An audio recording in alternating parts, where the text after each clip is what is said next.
civic participation in immigration 100 years ago that my grandfather came here about 100 years ago, got off the boat in Galveston, Texas, got sent up on a train to Kansas City, and the Teddy Pendergast political urban ethnic machine, political urban ethnic, that's not a technical term, but the urban political machine took him off the train and into the voting booth, and as they said then, as they do in Chicago, vote early and often, and some years later, they saw fit to make him a citizen.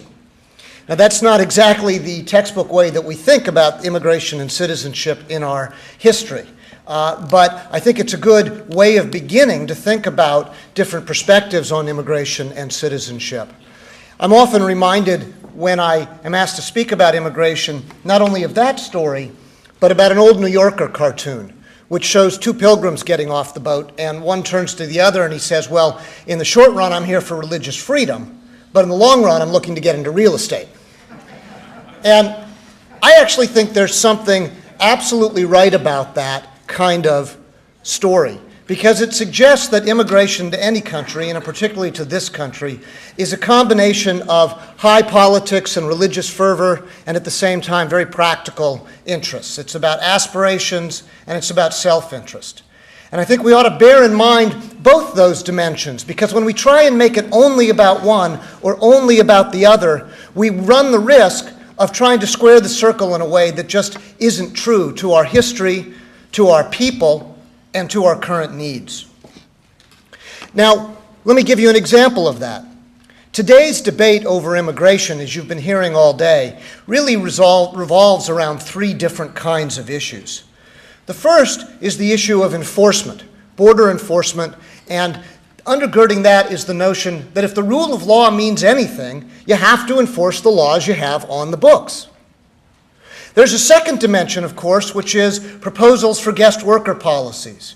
And here the emphasis is not on the rule of law, it's on economics, the economic needs of not so much immigrants in this case, though it may fit, but those who advocate that these are needs that we have in this country.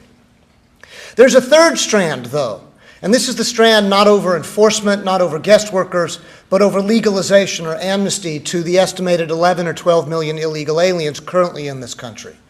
There are a lot of different ideas that undergird those debates, but in particular I would single out an emphasis on individual and human rights.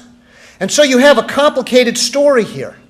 You've got law, you've got economics, you've got rights. And it doesn't take a rocket scientist to see that it's hard to put all these together in any neat kind of way.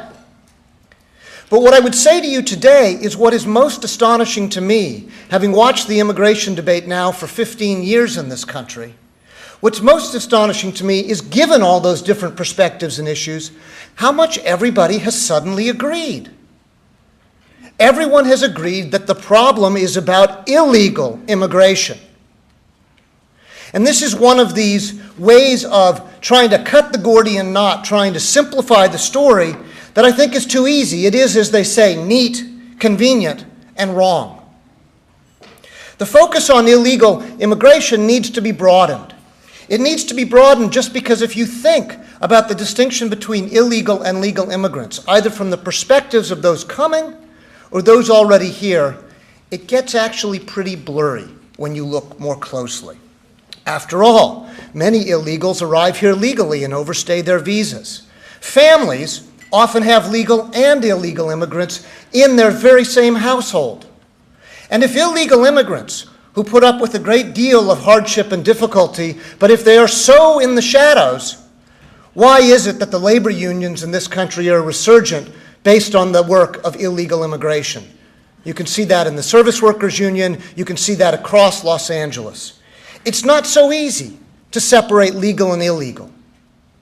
And in fact, if you look at the concerns that many native-born citizens have when they articulate what they're worried about when it comes to immigration, it's actually blurred as well. What do people say? Immigrants are taking some jobs. They're crowding schools and emergency rooms. They're disturbing neighborhoods. They don't want to learn English.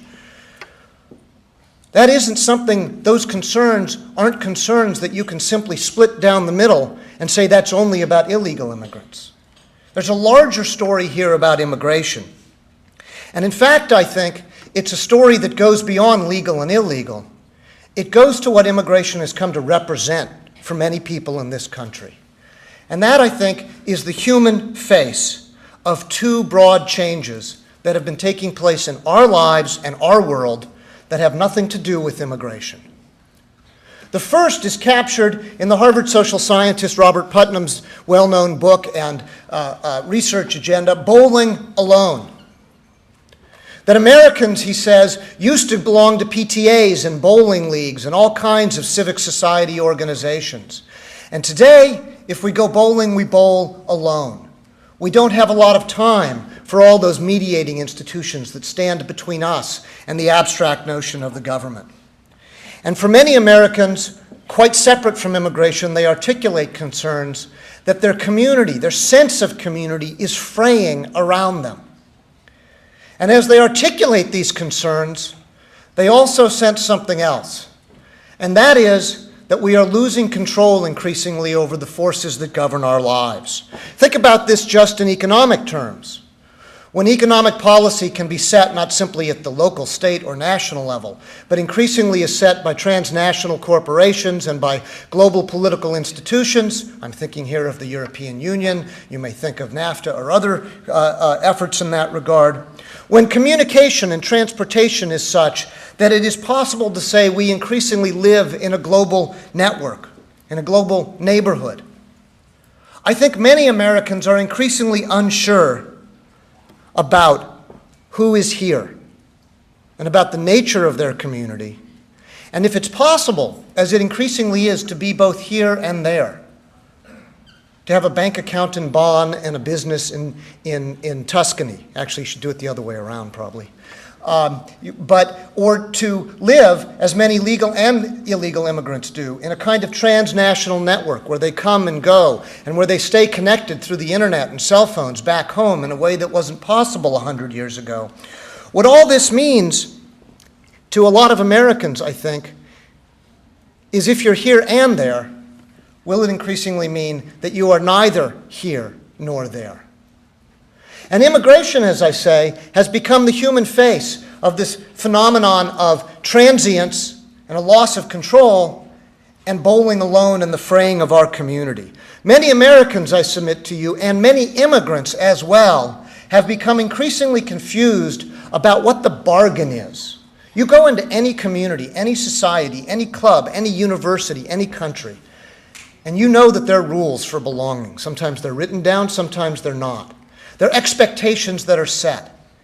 And I think a great deal of what is driving immigration politics and concern in this country is not just the long list of security or economic or cultural issues we can identify, but in fact is a sense that we just don't know how we're supposed to relate to each other and what we're supposed to expect of each other. And you can see this because if you ask Americans, they will articulate concerns not just about who is coming to this country today, but about what they are becoming. In other words, one of the driving forces of our debate over immigration today is about that age-old question, who are we? What does it mean to be an American? What are the goals we have for immigrants coming to this country? What do we expect and what do we provide? And the difficulty here is not simply, as it's often said, that we are divided amongst ourselves, that one side has one view and another side has another view about what that bargain should be. There is that to a degree, but immigration always makes strange bedfellows. No, I think what is most difficult for us today is that our own core sense of our identity and our values means that many of us, in fact, are divided within ourselves. Think about this. When there was the brouhaha several months ago over the StarSpangled Banner and whether it could be sung in Spanish. Well, on the one hand, there's a strong, powerful sense of belonging, of identity, of language, is that what cements us as a people. And on the other hand, we have a long and proud tradition of civil liberties and individual rights. How do we reconcile those? Or think about the current debate from enforcement to guest workers to illegal immigration. On the one hand, we believe, or I think we ought to believe, deeply in the rule of law. On the other hand, many of us are compassionate. We are compassionate about the lives and the hardships of people who come here and the difficulties they come through. And we wonder and we worry about how to manage that balance. Or take even something like fairness.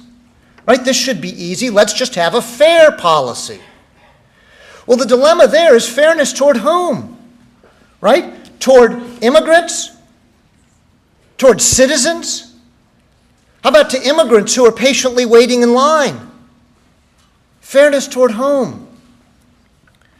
So I think part of the dilemma we have in working through our difficulties, a number of speakers this morning spoke of the absence of a moderate middle in our debate today, in our politics, both in general and particular on immigration and citizenship issues. And I think we can begin to understand something of why that's developed. And when I speak across the country and I listen to Americans and I listen to immigrants, what I hear they want most is candor and transparency. There is a sense in which policy on immigration, nobody is talking straight, and we don't really know what's going on. So let's think about candor and transparency and some of the difficult issues. Senator Martinez this morning, Congressman Mazzoli wrestled with these 20 years ago. These are messy and difficult issues, and they have the difficult task of trying to forge something that's workable amongst disparate elements. But those difficulties are worth pausing on. Who can be against enforcing our laws, having better border security? And yet I ask you this, are we really prepared to sustain the money and the manpower that would go into really enforcing the border and internal laws? That's a lot of money. It's going to be a lot of manpower. And I don't see in our history that we have been willing to pay the price and the burden when the costs are so directly borne by us. We've never had to do this in our history. When we cut and limited immigration in 1924, it was a totally different story. And what about the collateral damage that will happen to many of these mixed families caught in between? And so Senator Martinez and others come along and they correctly say, part of what we have to do is relieve the pressure on the border. It's not just about what we do here, it's about changing things in such a way, like having a guest worker program that would relieve pressure on the border and allow people to come and go in a regular way. Now, this is a serious and important proposition today, but if you haven't heard it yet today, let me say it. And that is the experience of every country in human history, and our European brethren in particular, is that there is nothing as permanent as a temporary worker. And the reason is simple. The reason is simple. Because people come, they may come for economic reasons, they may come to make a better life, they have every intention of going back, but they settle in. Their children are born here. Their children are American citizens. They grow up here. They have ties to their home country, but they become part of the fabric of our social and civic life. Now, there are a lot of proposals on the table to try and make this work better, and I commend all that effort. But I think we have to be candid and transparent about the fact that it is, in fact, a Herculean task to try and manage this process. And I don't know about you, I've worked with the Immigration Service for 10 years now, and I have great respect for the men and women there. But this is a large and not particularly effective bureaucracy that is often not funded sufficiently to manage its load. So let's be serious if we're talking about this proposal, whether we're going to commit and being able to manage it. And then, of course, there's the question about what about our own complicity in this? What about the fact that whoever broke the law to come here, nonetheless, many of us benefited in one way or another, directly or indirectly?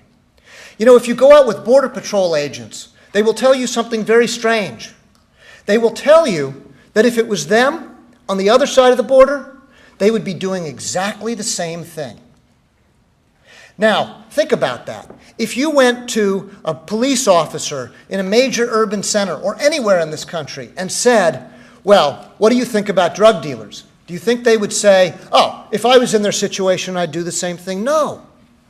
I'm not saying violating the law is a minor issue, but I'm saying we think about it differently, and we ought to take a note from those on the front lines who think about it differently. Because this brings us to the final leg of enforcement and guest workers, and what about the 11 to 12 million undocumented workers who are here today?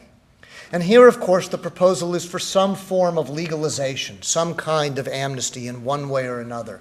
And again, there are important debates there. And the difficulty here is that there are a lot of arguments you can see the plausibility, both ethical and practical, for doing so. And yet critics have a point. We did it 20 years ago, and we're going to do it again 20 years from now. Is it going to be a set of rolling amnesties? And if it's rolling amnesties, then haven't we effectively defaulted on our policy? Now, I say this with great respect for the congressmen and senators who are working on these issues. But I want to suggest to you right now that unfortunately so much of this tripartite effort at immigration reform is stalled, and may, in the short run, we may have missed our moment. We had a moment. It was so close you could feel it. And now it seems to be slipping away. And to the extent that that's the case, let me just say a few words about how we might think about this differently. If it isn't possible to square the circle and to bring all these notions of rights and law and economics together in any easy and simple way. One aspect we have to think about, obviously, is just immigration reform in general. How many immigrants do we want up front? Not how many can we add on in various categories that come through a legal, but nonetheless backdoor system or an additional guest worker program. If we want immigrants, we ought to say how many. And we ought to think about the extent to which our immigration policy seems so mismatched to our economic needs right now, and the extent to which, because it's driven primarily by family migration, it harms our economic capacity.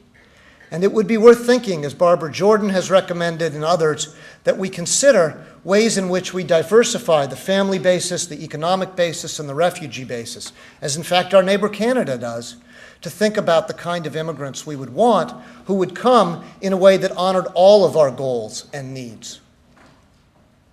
Now, the other thing to bear in mind here, the other item to bear in mind, is if we really wanted to address the concerns about a loss of community and a loss of control over the forces that govern our lives. We need to move beyond what I would call these vertical efforts, these efforts about enforcement, economics, and citizenship, all of which are critical, but all of which treat things as the immigrant in relationship to the government. And we ought to take a note and think about the ways in which we want not only good citizens, but good neighbors. We ought to think about the horizontal relations that exist in our communities, here in Orlando, in all sorts of gateway states now across the country. And we ought to think about this in the way the military is thinking about it, right? People don't simply fight and die because they respect the state and the flag. They do. But they also do it because of their buddies, because of their community, because those in the foxhole. And I want to suggest, if it's not too much of a stretch, that we might learn something from that. Because in fact, those complaints I referred to earlier, the notion of overcrowded emergency rooms or school systems, the extent to which there is noise in the community, or day laborers hanging outside of Home Depot, or overcrowded housing systems, this is not merely a matter of immigration or citizenship. It is a matter of community control, social order, and being a good neighbor. And here, we can learn something from our history.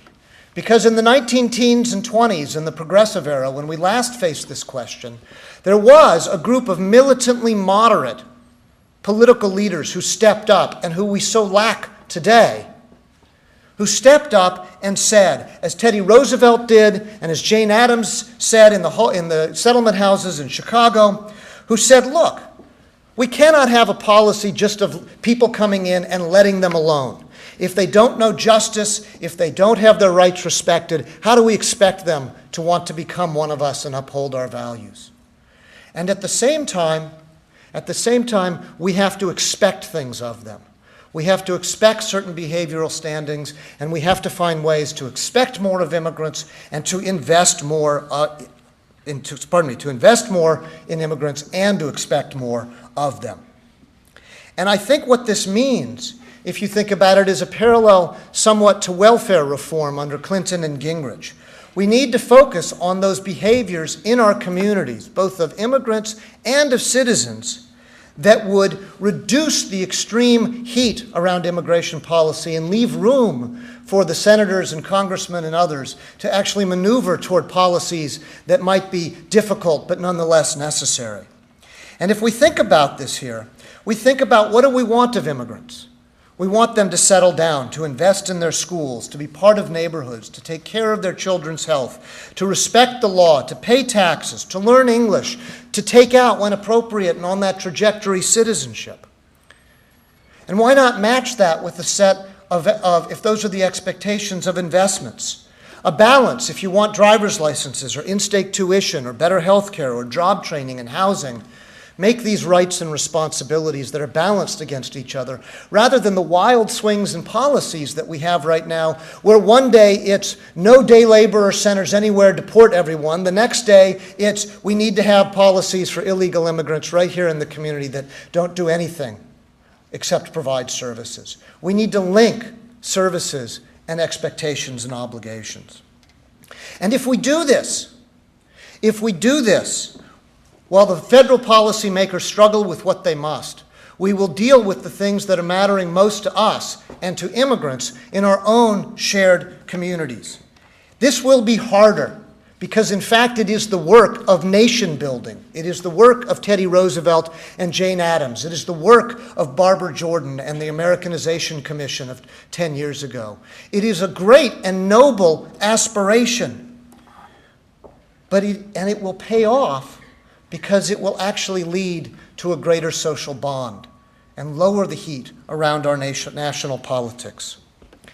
And if we're not going to do this, if we can't face up to this complicated story, if we can't think about how to gain control of our lives and our communities together, well, then we ought to just face up to and admit it. We have lost control over the forces that are governing our lives, and we are going to have to make some very difficult choices among values that we all hold dear, about law, about fairness, about community. And I don't want to have to make those choices if I don't have to. So I think we can start to think about this differently, and I welcome you to that conversation. Thank you.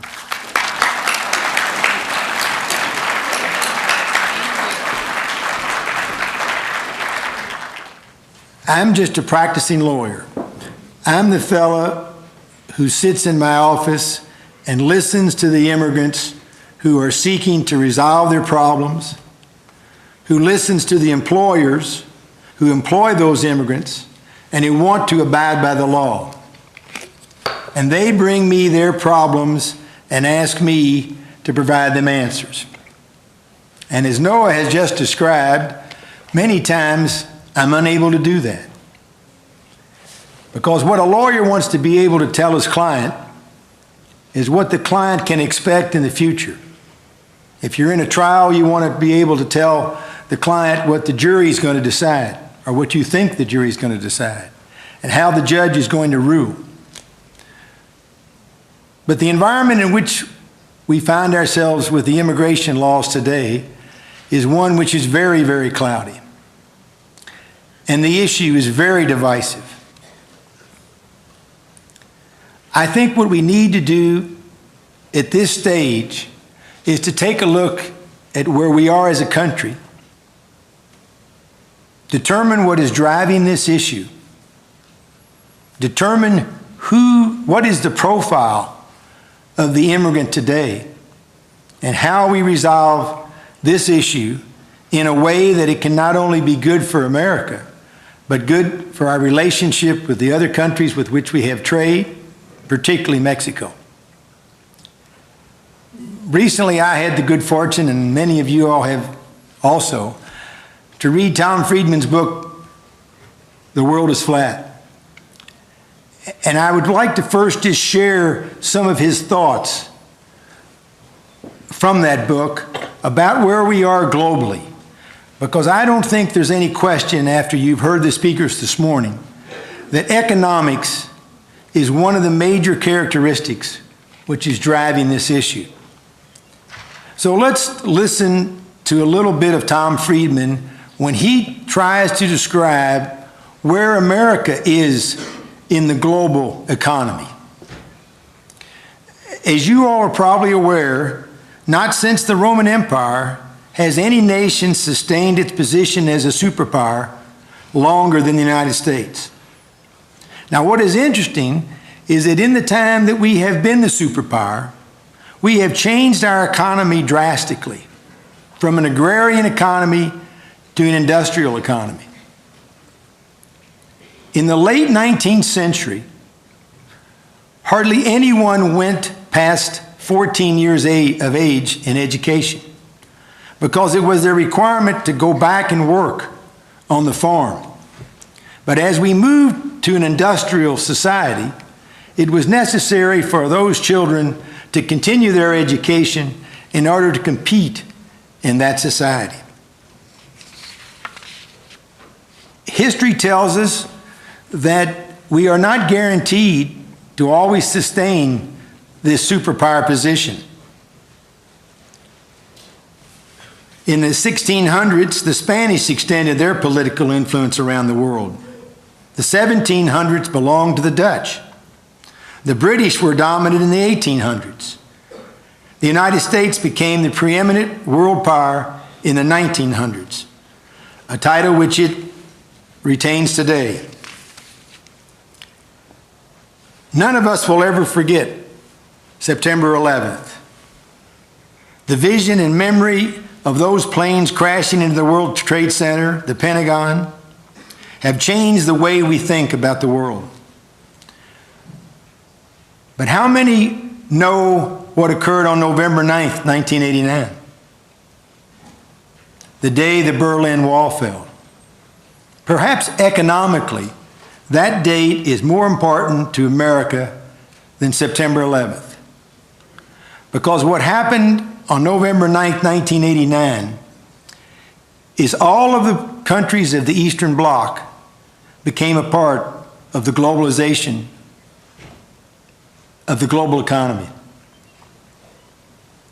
As Tom Friedman points out, as we have moved forward, the globalization of the world continues at a drastic pace.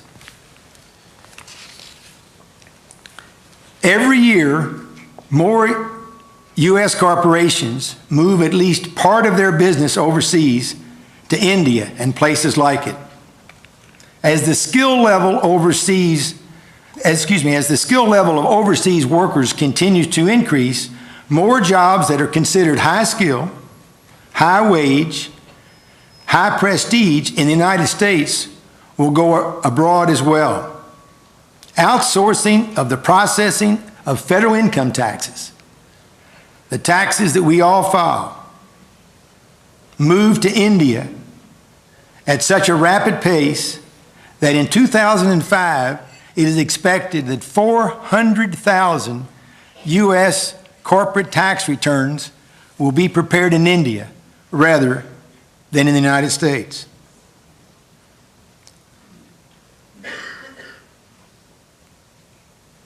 The Premier of China has stated, "To get rich is glorious." In China today, there is no question that communist ideology has taken a backseat to capitalism. China's rise as an economic power is now affecting every day the economy of the United States. It is estimated that 50 to 85% of every product that is sold by Walmart is made in China. Both China and India are formidable threats to the United States' leadership position in the global marketplace. What will the United States do to continue to be competitive with the Eastern Bloc countries, with China, and with India? We must obviously do two things. We must better educate our population to compete with the graduates in China, in India, in the Eastern Bloc countries, and in Indonesia. We are doing better with our educational system in the United States. We will graduate more high school graduates in 2006 than were ever graduated before in the United States. But that number does not compare with those that are graduating in China, India, or Indonesia. And they are producing more PhDs, more scientists, more inventors than we are. And we must continue to provide the educational basis to compete with those countries.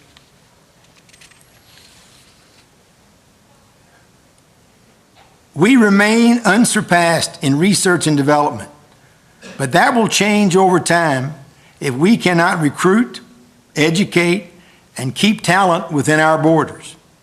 As you are well aware, part of the immigration program for the past 50 years has been a program which recruits students to come to the United States to better their education and then to return to their home countries to spread the word of democracy and capitalism. As these countries developed higher prestige positions, all of the people that we educate from those countries will return. And perhaps our graduates will consider relocating from the United States to those countries.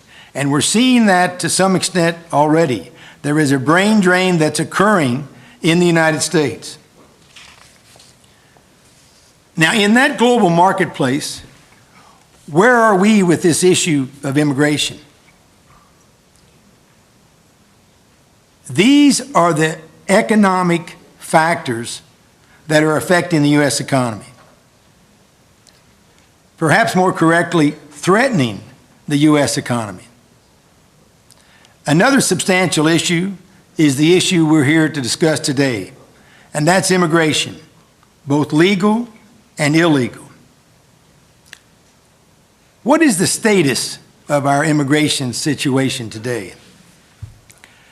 During the past 10 years, the number of new immigrants, legal and illegal, exceeded those in any other decade in American history, including the period from 1905 to 1914, when 10.1 million people immigrated to the United States. From 1987 to 1996, 10 million immigrants were legally admitted. But perhaps more importantly, millions more came illegally. I live in Kentucky, which you would not think is a state which has a lot of illegal immigrants. But I can tell you that there are, in my opinion, at least 1 million illegal immigrants in Kentucky. They're attracted to Kentucky because they can find employment in the thoroughbred horse industry, agriculturally because of tobacco farmers and tomatoes and fruits and vegetable industry. They come to Kentucky because there is employment available.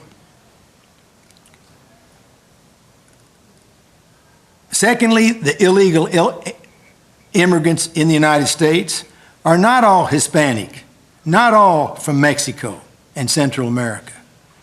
Many of the illegal aliens in this country are simply foreign workers, foreign students, or visitors who entered the United States legally but overstayed their authorized time in the United States. And I see those people come into my office daily, people from Eastern Europe, from Indonesia, from China. They did not come across the southern border. They came in to our largest airports, New York, Chicago, Los Angeles, with valid visas, which allowed them to stay from 6 months to 2 years, and simply at the end of that stay decided to remain in the United States. Many of these illegal aliens have been in the United States for an extended period of time, 10 to 20 years, since 1987. Many of those same people have married U.S. citizens. Others have married spouses from their native countries. Many have U.S.-born children. Many have purchased houses, opened and are now operating successful businesses, and all are affecting our economy. As was noted this morning, when the hurricanes hit Florida, it was the illegal aliens who helped put those roofs back on those houses. And if they were not here, those could not have been accomplished. I think it's worth noting that our national unemployment rate is 4.6%.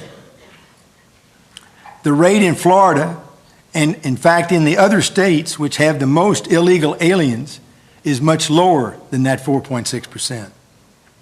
Here in Florida, I heard this morning it was 3.3%. Now, what do we do with this problem? Well, interestingly enough, the American public appears totally divided about the immigration policy. One thing is for certain: Americans treasure their immigrant roots, yet they believe that current immigration levels are too high. Now, interestingly, studies show that Americans have always thought that immigration rates were too high. Some Americans believe that immigrants actually create jobs rather than taking them away from the native workers, that they are mastering English, that they do not exploit the welfare system or otherwise threaten social cohesion. However, other Americans are concerned that immigrants displace native workers, drain scarce welfare benefits, consume already overburdened public services, such as primary education and health care. While this debate has continued for the past 20 years, at least from the adoption of the Simpson-Mazzoli Act in 1986, the Immigration and Naturalization Service, now known as the United States Citizenship and Immigration Service, has been made a part of the Department of Homeland Security. But more importantly, this department has failed to present a clear system that can be understood by either the American public or the immigrants which it affects. The result is an agency which is simply overburdened and not meeting the needs of the business community or the immigrants who it is intended to serve. As Noah pointed out, we do not know how to handle this situation from a bureaucratic standpoint. And let me give you an example. It was very, very interesting to me this morning to listen to the Undersecretary from Mexico in his remarks, because as you may have noticed, he never used the word immigration. He used the word migration. Now let's talk a minute about why he uses the term migration rather than immigration. Who are and what is the profile of the people that are coming into the United States across the southern border? Why are they coming to the United States? As Noah indicated in his presentation, our grandfathers came to the United States because of repression and religious freedom. But that's not why the Hispanic population is coming from Mexico and Central America. They're coming for work. They are not necessarily immigrants. And immigrants is defined as someone who comes to the United States to live here permanently. Many of the people who come from Central America and Mexico want to come here on a temporary basis and return to Mexico, to Central America, to take care of their families, which they have left behind. As we discussed at lunch, there are some studies that indicate that the Mexican population in the United States in 2004 returned $9 billion to their families in Mexico.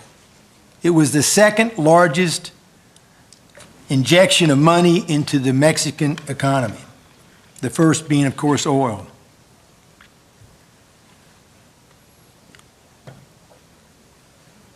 We passed a law April 1st of 1997, it's commonly called the 3 and 10-year Bar Act, which says that if you have been in the United States illegally for more than 1 year after April 1st of 1997, and you depart the United States for any reason whatsoever, you're barred from coming back into the United States for a period of 10 years.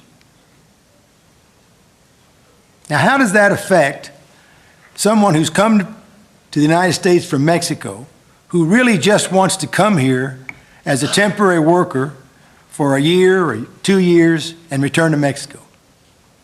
When that immigrant comes to my office and says, "Mr. Clare, what do?" I must tell him that if he leaves the United States, he will be barred from returning for 10 years. And obviously, at that point in time, his only resource is to stay in the United States. By the legislation, in my opinion, which we've passed, we have converted him from a migrant to an immigrant. We are telling him he cannot return to Mexico, because if he does, he can't return.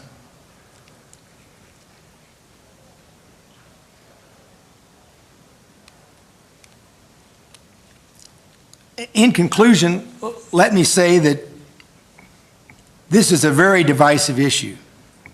It is perhaps uniquely divisive in that it cuts across party lines, it repositions traditional special interest groups, religious groups. But I do think that there is the possibility that this challenge that we face in America could really become an opportunity to help us compete in the global marketplace. As we've heard this morning, there appears to be some facts which everybody will stipulate. We need workers in the United States. Mexico has workers who are willing to work hard, who are willing to come to the United States on a temporary basis and can fulfill those jobs. Surely there is a way politically to push aside the emotional issues which have governed this problem and to reach an agreement in the Congress, which is a truly comprehensive immigration program. I don't think there's any question that we must face the issue of enforcement. But more importantly, we've got to address the issue of what we're going to do with the 12 million people who are here. In my opinion, and this is my own personal opinion, I think the number is 20 million. Because I think we're leaving out many, many people who are not of Hispanic, who are not coming from Mexico or Central America. There are millions of people here who've come here over the last 20 years, who came in legally but simply stayed. And they have had no opportunity to adjust their status to permanent residence. I'd also like to say that I totally agree with the Undersecretary in that one of the most important things we can do is to bring these people out of the shadows. We need some system that's going to recognize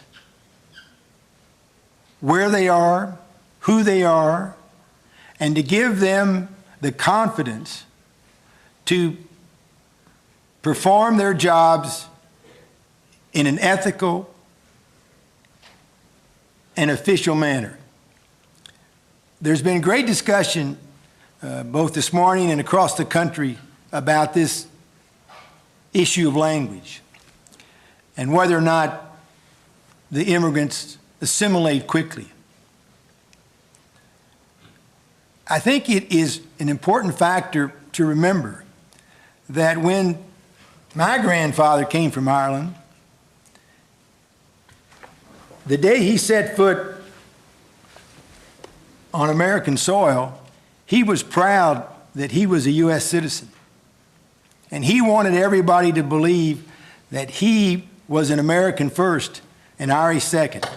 I was telling the people at lunch, I lived with my grandfather after World War II, and every day he would go on the front porch with his cigar and read the paper. And when I was about 20, I said to my father one day, I said, you know, Pops used to read the paper every day on the front porch, but I never heard him talk about politics or the news or anything. He said, Dennis, he couldn't read the paper. He wanted the neighbors to think he was reading the paper. Now, one of the difficulties that the illegal aliens have is that they are concerned about being deported, about being caught. And therefore, where we hear about the illegal aliens coming forward is in the emergency rooms, in the school systems. They don't have the same ability and opportunity to assimilate into the society and learn the language like the immigrants of the 1920s and 30s. Thank you.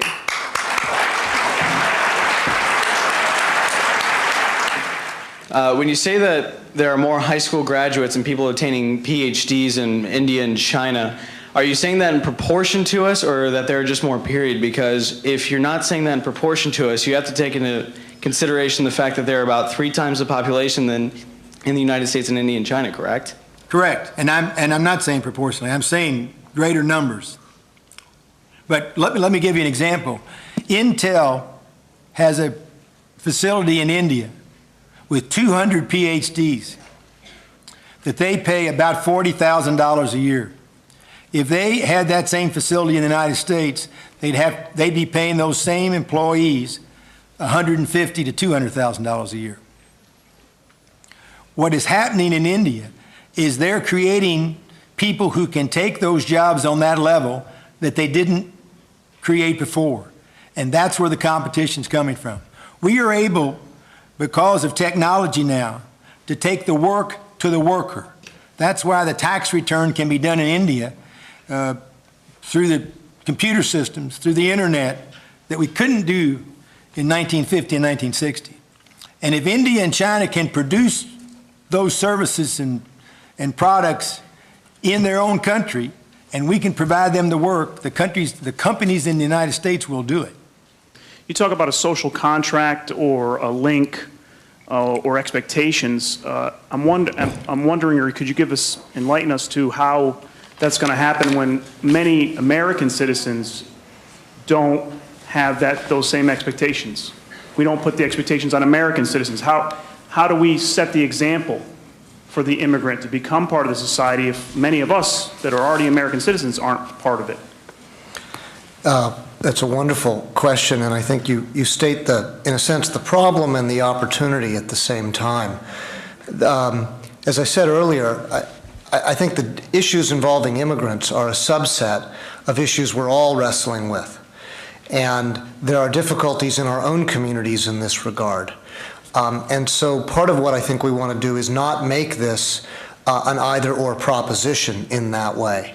In part, again, welfare reform was successful, I think, to the extent to which it addressed those questions about rights and responsibilities internally with our own citizens, our obligations and our investments.